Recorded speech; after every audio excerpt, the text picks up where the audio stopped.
new constitution in the works. And it is supposed to be a more liberal constitution, with checks and balances to prevent precisely that relapse scenario and maybe provide the foundation for the takeoff scenario. But of course, different people mean different things by liberalism. I am a classical liberal.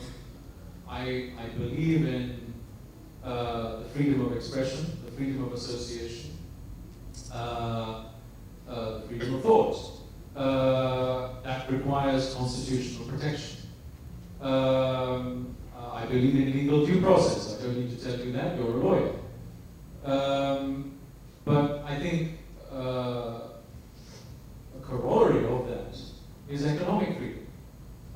It's about individual rights in the negative sense, to prevent government or other actors impeding on my or your property rights, your freedom, my freedom to produce and consume. Ideally, that should be in the Constitution. It is in some constitutions. But in reality, this is the sort of thing that we who believe in this sort of thing have to fight out in the political space. That's normal liberal democracy. But then there are others. Left liberals is perhaps how they could be called. In the United States, they would be called progressives. These are, of course, loaded terms. Who say to achieve real liberalism in terms of equality of opportunity, you need to constitutionalize not just the freedom to produce and consume, but the freedom or right to healthcare, to education, to housing, and to all sorts of good things.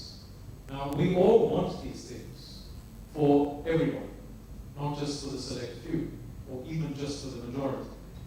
But constitutionalizing them,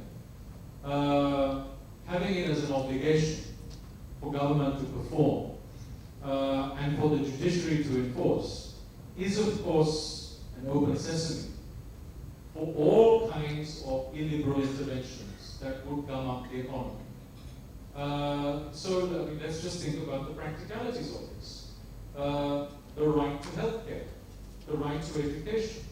Well, what kind of healthcare? What kind of education? Are we talking about a free lunch of healthcare from the cradle to the grave? That's totally unpriced. Well, then the judiciary could say, well, the government has to supply this. Doesn't matter what your tax base is, or what your existing expenditures are, or what you owe the Chinese and the World Bank and others. You just have to spend this money, even if it means taking it from elsewhere. Where does it go? It goes to the state hospital system, where the delivery mechanism remains fundamentally unchanged. Is that really going to provide a better service for those who really need it? And the list, of course, is endless. Now, some of those who make this argument are genuine naives.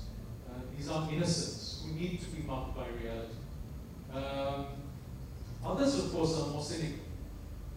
They know exactly what they're talking about. This is about an agenda for an even bigger state and more government intervention to tell people what they should do, because people don't know best, particularly poor people out there.